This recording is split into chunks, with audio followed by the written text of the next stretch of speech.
نحمدہ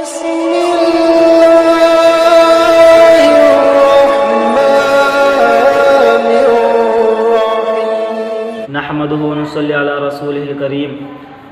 اور اللہ تبارک و تعالیٰ قرآن مقدس میں زکوٰۃ کے تعلق سے ارشاد فرماتا ہے والذین هم للزکاۃ فاعلون، اور فلاح پاتے وہ ہیں جو زکوٰۃ ادا کرتے ہیں۔ اور دوسری جگہ ارشاد فرماتا ہے وما انفقتم من شیء فهو یخلف وهو خیر الرازقین، اور جو کچھ تم خرچ کرو گے اللہ تعالیٰ اس کی جگہ اور دے گا اور وہ بہتر روزی دینے والا ہے۔ اور حدیث پاک میں آتا ہے، حضرت ابو ہریرہ رضی اللہ تعالیٰ عنہ سے مروی ہے کہ نبی کریم صلی اللہ تعالیٰ علیہ وسلم نے ارشاد فرمایا کہ جس کو اللہ تعالیٰ مال دے اور وہ اس کی زکوٰۃ ادا نہ کرے تو قیامت کے دن اس مال کو گنج سانپ کی صورت میں کر دیا جائے گا اور اس کے سر پر 2 چٹیاں ہوں گی، اور وہ سانپ گلے میں توق بنا کر ڈال دیا جائے گا۔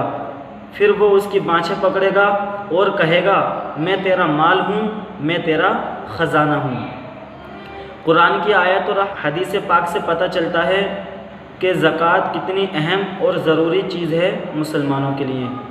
قرآن مقدس میں 32 جگہیں ایسی ہیں جہاں نماز کے ساتھ ساتھ زکوٰۃ کا بھی ذکر کیا گیا ہے۔ زکوٰۃ مسلمانوں پر فرض ہے، اس کا انکار کرنے والا کافر ہے اور نہ دینے والا فاسق ہے اور تاخیر کرنے والا گنہگار ہے۔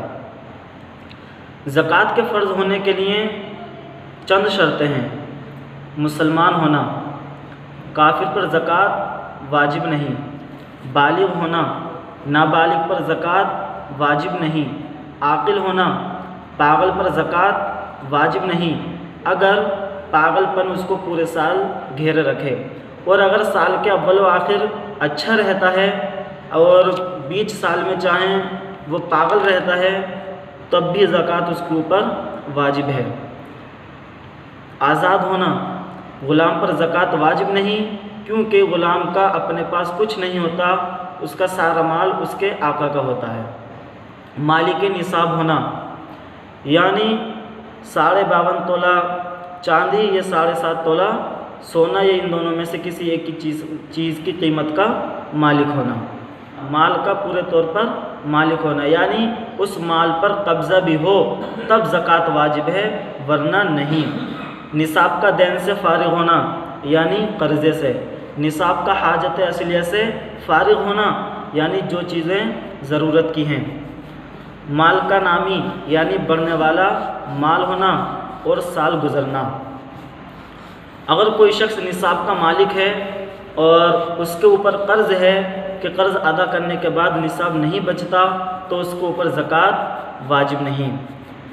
جس پر 1000 روپیے قرض ہیں اور اس کے پاس 1000 روپیے ہیں اور ایک مکان ہے اور خدمت کے لیے غلام ہیں تو اس پر زکوٰۃ واجب نہیں، کیونکہ مکان اور غلام یہ حاجت اصلیہ میں ہیں۔ اگر قرض ایسے شخص پر ہے جو اس کا اقرار کرتا ہے لیکن ادا کرنے میں تاخیر کرتا ہے یا وہ مفلس ہے تو جب بھی اس کے پاس مال آئے گا تو گزشتہ سالوں کی بھی زکوٰۃ اس پر واجب ہوگی۔ مقروض کے پاس اگر اتنا مال ہے کہ قرض ادا کرنے کے بعد نصاب بچتا ہے تو اس کے اوپر زکوٰۃ واجب ہے، اور اگر نصاب سے کم رہتا ہے تو اس پر زکوٰۃ واجب نہیں۔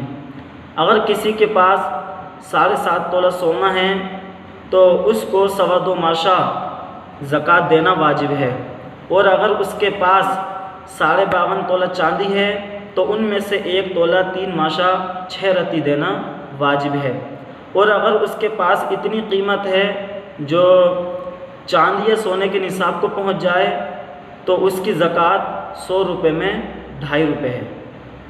اللہ تعالی ہمیں عمل کرنے کی توفیق عطا فرمائے، واللہ تعالی اعلم۔